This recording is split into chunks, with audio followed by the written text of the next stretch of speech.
Certo, vamos começar a aula. Então, vamos resumir e revisar onde estamos até agora na história.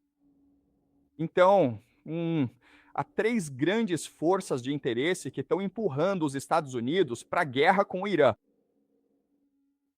A primeira é o lobby de Israel. Lembrem-se que o lobby de Israel é composto tanto por interesses judeus quanto por interesses cristãos, certo? Representando o interesse judeu, está algo chamado AIPAC. E eles têm cerca de 100 mil membros, mas são muito ricos. Há muitos bilionários nesse grupo. Então, esse grupo tem poder financeiro. Na verdade, a AIPA é considerada a segunda organização de lobby mais poderosa dos Estados Unidos. A primeira são os aposentados, ok? São cerca de 30 milhões deles. E a organização de lobby deles é a mais poderosa. Mas a IPAC é a segunda. Mas também no lobby de Israel estão os sionistas cristãos, certo? Então, por exemplo, a organização Cristãos Unidos por Israel tem 7 milhões de pessoas em seu quadro de membros. Então, juntos, os sionistas cristãos e a AIPAC são uma força extremamente poderosa no governo. E eles querem uma guerra no Oriente Médio para promover os interesses de Israel. Lembrem-se também que a América agora está viciada em império, porque o império representa dinheiro fácil. Todo o dinheiro tem que ser canalizado através dos Estados Unidos. E por isso há muitas pessoas nos Estados Unidos que basicamente ganham dinheiro especulando com dinheiro. Ok? Então, por exemplo, Wall Street, e isso tornou Wall Street extremamente poderosa agora na política dos Estados Unidos. E a terceira força é a Arábia Saudita. Lembrem-se que em nossa discussão sobre a Arábia Saudita, aprendemos que o maior conflito no Oriente Médio não é entre Israel e o Irã, mas entre a Arábia Saudita e o Irã. Para Israel, o Irã é uma ameaça à segurança, porque ele apoia o Hezbollah e o Hamas. Mas para a Arábia Saudita, o Irã representa uma ameaça à sua própria existência. Ok, então a Arábia Saudita deve resolver o problema do Irã logo. Certo. Agora, como essas três forças se manifestam é através de Trump. Ok, então basicamente Trump é o campeão deles. E em particular, olha, então ah, tem um homem chamado Jared Kushner, que é o genro do Trump. Ele é casado com a terceira filha do Trump, a Ivanka Trump, tá? E o Jared Kushner, por acaso, é muito amigo tanto do Benjamin Netanyahu, que é o líder de Israel, quanto do Mohammed bin Salman, que é o líder da Arábia Saudita. Agora, o pai do Jared Kushner, Charles Kushner, foi um patrocinador muito proeminente do IPA. Na verdade, quando o Benjamin Netanyahu vem ficar nos Estados Unidos, ele mora com a família Kushner. Então, uma noite, o Benjamin Netanyahu teve que ficar no quarto do Jared Kushner e o Jared Kushner teve que dormir no porão, tá? É assim que eles são próximos. E o Jared Kushner é amigo do MBS, o líder da Arábia Saudita. Tão amigo que quando o Jared Kushner abriu um fundo de private equity, a Arábia Saudita investiu 2 bilhões de dólares. Certo, então através do Jared Kushner, essas três forças conseguem exercer influência sobre o Trump. Como também discutimos, é muito provável que o Trump se torne presidente dos Estados Unidos de novo, em novembro, e ele escolherá a Nikki Haley como sua vice. E isso significa que a Nikki Haley será quem, na Casa Branca de Trump, pressionará pela guerra contra o Irã. Como discutimos, a Nikki Haley ganha a maior parte do seu dinheiro com o lobby de Israel, tá? O lobby anti-Irã. Sabemos, desde o primeiro governo Trump, que essas forças conseguem exercer uma influência tremenda sobre o Trump, tá? E a evidência é: Um, o Trump se retirou do acordo nuclear com o Irã, que teria garantido a paz entre os Estados Unidos e o Irã. Tá? O Trump mudou a embaixada dos Estados Unidos de Tel Aviv para Jerusalém, em Israel, o que o que causou um grande atrito no Oriente Médio, tá? Também sabemos que o Trump ignorou o fato de que o MBS matou um jornalista, tá? Então também sabemos que o Trump tem sido muito amigável com a Arábia Saudita. Também sabemos que o Trump patrocinou os Acordos de Abraão, que tentam trazer a paz entre Israel e outros países árabes e uni-los contra o Irã. Agora, a última coisa que o Trump fez, que é a mais importante, é que em janeiro de 2020, Trump ordenou o assassinato do general Qassem Soleimani, que, que é o líder da Guarda Revolucionária Iraniana, certo? Então, por tudo isso, podemos suspeitar que em um segundo mandato de Trump, a guerra com o Irã será uma grande prioridade. Então, tá claro até aqui? Tudo bem. Agora também discutimos que, ok, embora existam essas forças que querem a guerra com o Irã, no fim das contas, são os Estados Unidos, os militares que devem implementar essa guerra. E se os Estados Unidos, os militares se recusarem a ir à guerra, então a guerra não pode acontecer. Então discutimos que, infelizmente, os Estados Unidos, os militares são muito diferentes do que eram há 30 anos, certo? Há 30 anos, os Estados Unidos, os militares mantinham uma doutrina militar bem padrão. Eles mantinham três princípios muito importantes que todos os militares devem manter em tempos de guerra. O primeiro é forças de massa.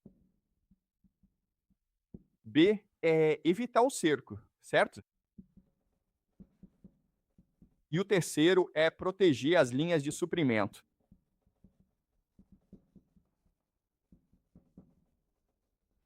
Agora, a ideia importante é que quando você luta uma guerra como esta, que é uma guerra tradicional, você deve ter o consentimento do público. Porque é o público que envia soldados, que fornece dinheiro, que lhe dá apoio político.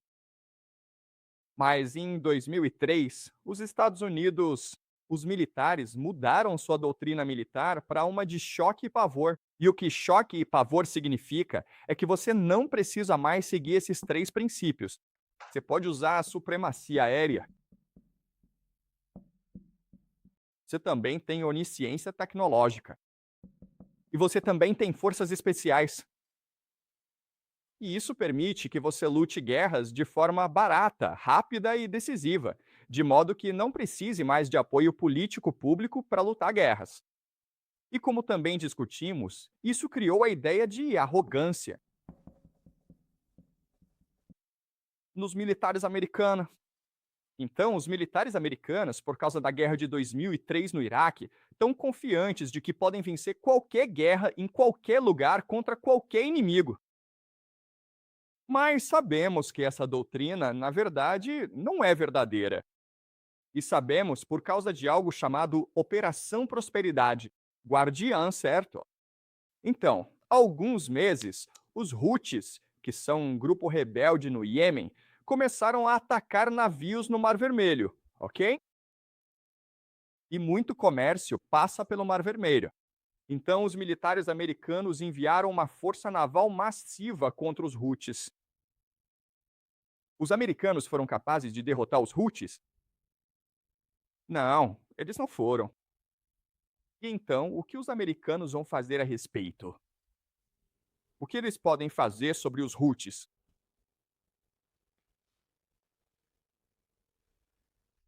Qual é a sua solução para este problema? Você tem esses piratas, os Houthis, andando por aí atacando esses navios, o que está afetando o comércio internacional. E é por isso que a inflação é um problema tão grande agora no mundo. Então, o que os militares americanos vão fazer sobre isso? O que eles podem fazer sobre isso? A resposta é nada, ok? Os militares americanos não têm solução. Por quê? Porque eles não têm as forças necessárias para realizar uma operação contra os Houthis. Eles têm forças especiais, têm supremacia aérea e têm onisciência tecnológica, satélites, mas não têm infantaria. Eles não têm muitos e muitos navios, portanto, eles não podem parar os Houthis, ok? E o que é realmente importante é que Joe Biden veio a público e disse que, sim, sabemos que estamos perdendo a guerra no Mar Vermelho. E sim, sabemos que não podemos parar os Houthis, mas vamos continuar neste caminho, ok? Isso faz sentido. E esta é a ideia de hubris. Não conhecer suas limitações. E quando você se depara com suas limitações, você se recusa a aceitar suas limitações, ok? E é por isso que, quando os militares dos Estados Unidos recebem a ordem de invadir o Irã, eles provavelmente aceitarão, porque não conseguem imaginar a possibilidade de serem derrotados no Irã, ok? Então você tem o Corpo Revolucionário do Irã, ok? A Guarda Revolucionária. E como discutimos na última aula, eles querem guerra com os Estados Unidos, porque eles estão muito zangados com a interferência dos Estados Unidos no Irã, certo? Então, durante o regime do Shah, que foi um estado policial brutal de 1953 até 1979, os americanos foram os que apoiaram esse estado policial. Então, há muitos que estão zangados com isso. Eles também estão zangados com o fato de os Estados Unidos continuarem a proteger Israel e a Arábia Saudita, ok? E eles também estão zangados com o fato de Trump ter matado o general Soleimani, ok? E como discutimos, é possível que o corpo da Guarda Revolucionária tenha matado na semana passada o presidente do Irã, Ebrahim Raisi, porque ele estava impedindo a guerra, ok? Então eles querem guerra com os Estados Unidos. Então vocês veem o mapa, certo? Vocês veem a lógica disso?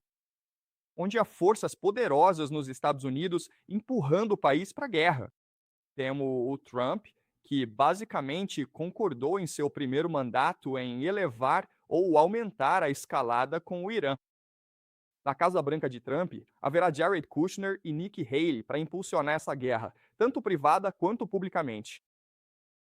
Esses militares têm tanta arrogância que acham que podem vencer essa guerra. E o Irã quer provocar os Estados Unidos para que o invadam. Ok, nos Estados Unidos, no Irã, podem ter muitas. E por isso, o Irã tem muitas estratégias para provocar os Estados Unidos para a guerra. Ok, basicamente, os Estados Unidos estão procurando um motivo e o Irã quer dar um motivo a eles. E é por isso que acho que uma guerra entre os Estados Unidos e o Irã é muito provável nos próximos 2 a 4 anos. Ok, alguma pergunta até agora? Estamos claros sobre onde estamos até agora antes de eu prosseguir? Alguma pergunta? Ok, então agora vamos falar sobre a guerra propriamente dita. Então, aqui, a maior parte disso é especulação, ok? Mas estou usando a especulação para nos ajudar a entender melhor como seria uma guerra. Ok, então vamos fingir que é março de 2027, ok? E o Trump vai à TV. Ele anuncia a Operação Liberdade Iraniana, uma invasão dos Estados Unidos em larga escala ao Irã, junto com Israel e a Arábia Saudita como principais parceiros. Mas o Reino Unido estará envolvido, a Austrália estará envolvida, os Emirados Árabes Unidos estarão envolvidos, a Polônia estará envolvida. Ok, então você tem muitos países atacando o Irã juntos. E o Trump vai à TV e explica ao público americano por que os Estados Unidos estão lutando nesta guerra. Ok, e é isto que o Trump diz. Primeiro, ele diz que, no último ano, houve protestos violentos no Irã. Você tem protestos religiosos, tem protestos políticos, tem protestos étnicos. O povo iraniano está farto do Ayatollah. Eles estão farto da ditadura. Eles querem democracia. Eles querem liberdade. E, em resposta, a Guarda Revolucionária está matando milhares de manifestantes. O Irã está à beira de uma guerra civil. Portanto, os Estados Unidos têm a obrigação de proteger o povo do Irã. Ok, O povo do Irã está rezando por liberdade e democracia. E os Estados Unidos, a maior democracia do mundo, devem dar a eles a democracia. Então, o primeiro motivo é liberdade e democracia. Segundo, a inteligência dos Estados Unidos, junto com a de Israel, descobriu que nos últimos 2 anos o Irã tem trabalhado muito, muito mesmo, no desenvolvimento de uma bomba nuclear. Na verdade, o Irã está a apenas um mês de ter 3 bombas nucleares para que Nova York, São Francisco e Los Angeles pudessem ser todas destruídas, certo? Então, para evitar isso, devemos atacar primeiro para interromper o programa nuclear do Irã, certo? Terceiro,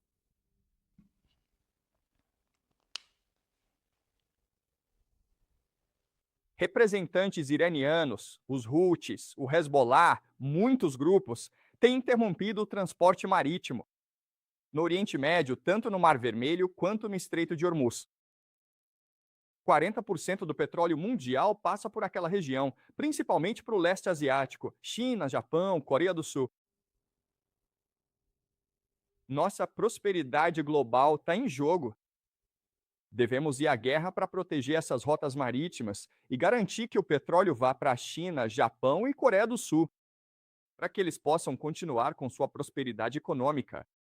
Então, os Estados Unidos, como hegemonia mundial, têm a responsabilidade de proteger a prosperidade global, certo? Tá bom? Número 4. O Irã tem lançado ataques contra nossos aliados, Arábia Saudita e Israel. O Hezbollah tem atacado violentamente Israel, matando dezenas de israelenses inocentes. Os Houthis têm atacado campos de petróleo da Arábia Saudita, prejudicando a economia. Temos a obrigação de proteger nossos aliados, nossos amigos no Oriente Médio, certo?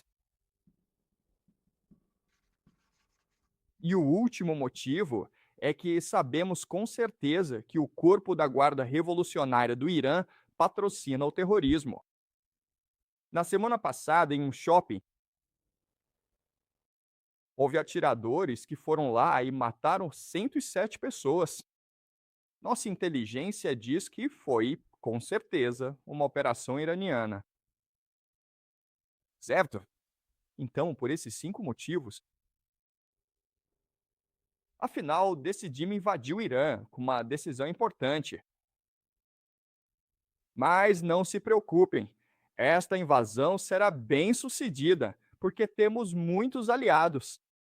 O Reino Unido, Israel, Arábia Saudita, todos os nossos amigos fazem parte desta operação. Nossas forças especiais já estão no país, procurando por suas bases aéreas e seus mísseis. Podemos eliminá-los logo no início da guerra.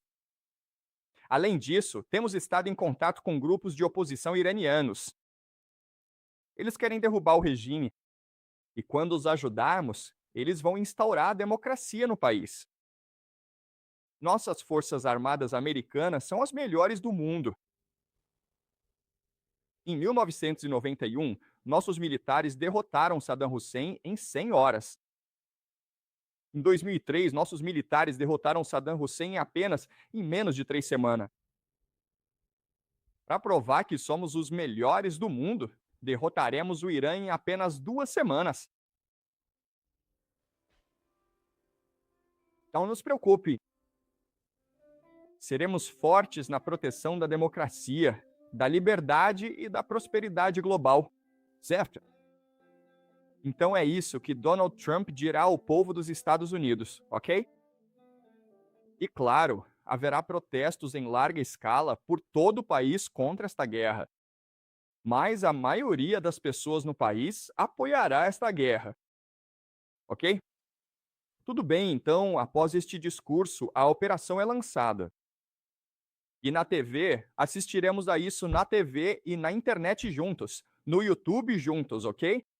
E ficaremos tão impressionados com o poder das Forças Armadas dos Estados Unidos. Este é o Irã. Este é o Estreito de Hormuz, Arábia Saudita.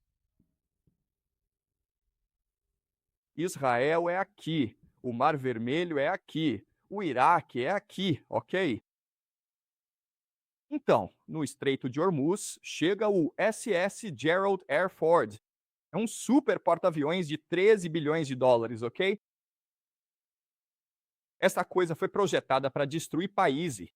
Ele está agora patrulhando o Estreito de Hormuz para garantir que a navegação seja segura. A América estabelece a supremacia aérea muito rapidamente, ok? O que significa que tem controle total sobre os céus. Nada pode se mover nos céus sem a detecção da América, ok? E então, uma força de invasão massiva é enviada para o Irã, no sul. 100 mil soldados? Americanos desembarcam, talvez 200 mil soldados da Arábia Saudita desembarquem, ok? Talvez você tenha de 300 mil a meio milhão de soldados no Irã. E eles estão prestes a atacar Teherã no norte, certo?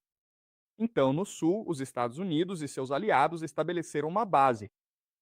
Eles têm uma presença enorme no país e estão prestes a atacar Teherã, certo?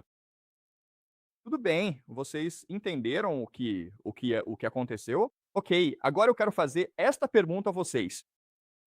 Neste ponto, eu acho que a guerra já foi decidida. Quem ganhou a guerra? A América estabeleceu supremacia aérea. Ela controla os céus. A Marinha dos Estados Unidos controla os mares. Você tem 100 mil soldados americanos no país prontos para atacar Teherã. A guerra foi decidida. Quem ganhou a guerra?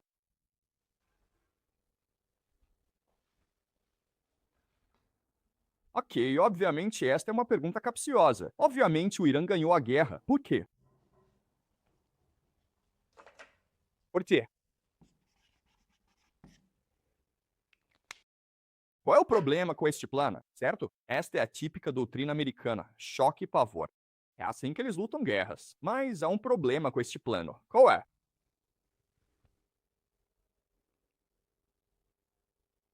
Isso é o que os iranianos querem. Por que os iranianos quereriam isso? Porque talvez quando eles ocuparem o sul, ninguém ficará no sul. Ok, vamos voltar à doutrina militar tradicional, certo? Na doutrina militar tradicional, você tem três princípios, certo? Concentrar forças, evitar o cerco, proteger as linhas de suprimento, ok? Estas são três coisas que você deve absolutamente obedecer se for para a guerra, ok? Então, usando a doutrina militar tradicional, me expliquem por que os Estados Unidos perderam a guerra agora. Eles estão cercados. Primeiro, eles estão cercados. Vocês sabem por quê? Porque o Irã é todo montanhoso. É uma fortaleza, certo? Significa que para colocar essas tropas no país, você tem que lançá-las de paraquedas, certo? Mas, pessoal, uma vez que você está no país, você não consegue tirá-los do país. Vocês entendem? Ok, então esse é o primeiro problema. Eles foram cercados, certo? Qual é o segundo problema? Mas eles não podem realmente ir para o norte. Por que não? Porque é muito bem defendido por causa de todas as montanhas. Isso mesmo. E por que mais? E tipo, é muito difícil mover tanques e equipamentos pelas montanhas. Sim, tá certo. Ok, então eles falharam em concentrar força. Ok. O Irã tem uma população de 90 milhões de pessoas. Você precisará de pelo menos 3 a 4 milhões de soldados para sequer pensar em conquistar o país. Eles têm 100 mil neste país. Ok, e como o Jack diz, não dá para mover tanques por montanhas. Eles não foram feitos para guerra em montanha. O que você vai fazer? Tá? Então eles não podem concentrar forças e não podem e foram cercados. E qual é o outro problema? E este é o maior problema. Eles não podem ser reabastecidos. Exato. Eles não podem ser reabastecidos, tá? Eles não têm linha de suprimento. Para serem reabastecidos, aviões têm que lançar munição, comida dentro do país. Mas, de novo, o Irã é só montanha. Então, é muito fácil para os iranianos derrubarem os aviões. Faz sentido?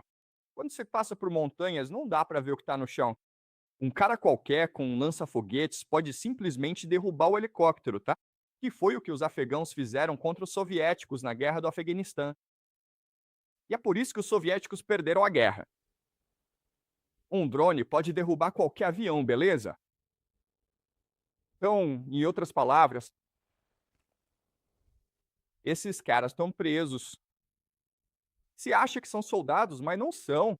O que eles são de verdade, reféns, tá? Faz sentido? Tem gente demais no país, então não dá para tirá-los de lá, mas não tem gente o suficiente para lançar um ataque contra Teherã. Não dá para reabastecê-los. E eles foram cercados pelas forças iranianas. Certo? Faz sentido? Tá?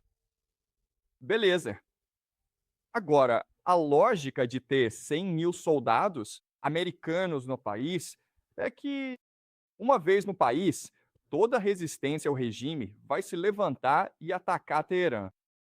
O exército iraniano vai se amotinar contra o país, tá?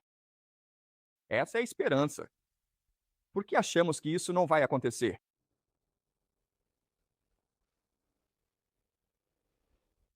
Porque os iranianos não vão se revoltar contra o governo deles. Na verdade, eles não querem. Por que eles não querem se revoltar? Porque eles odeiam mais os americanos. Isso mesmo. Os iranianos odeiam os americanos, tá? Lembrem-se que os iranianos se lembram do Shah. De 1953 até 1979, o Shah apoiado pelos americanos, comandava um estado policial brutal. Tão brutal que todo mundo no Irã se revoltou contra o regime, tá?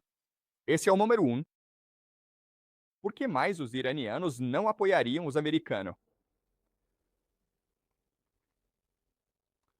Por quê? Essa é a primeira razão. O Irã tem um histórico ruim com a América. O que mais?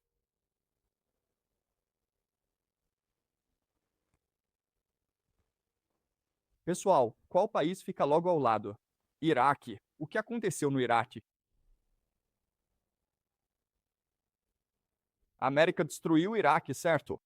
De 2003 até 2011, a América estava lá, destruindo o país.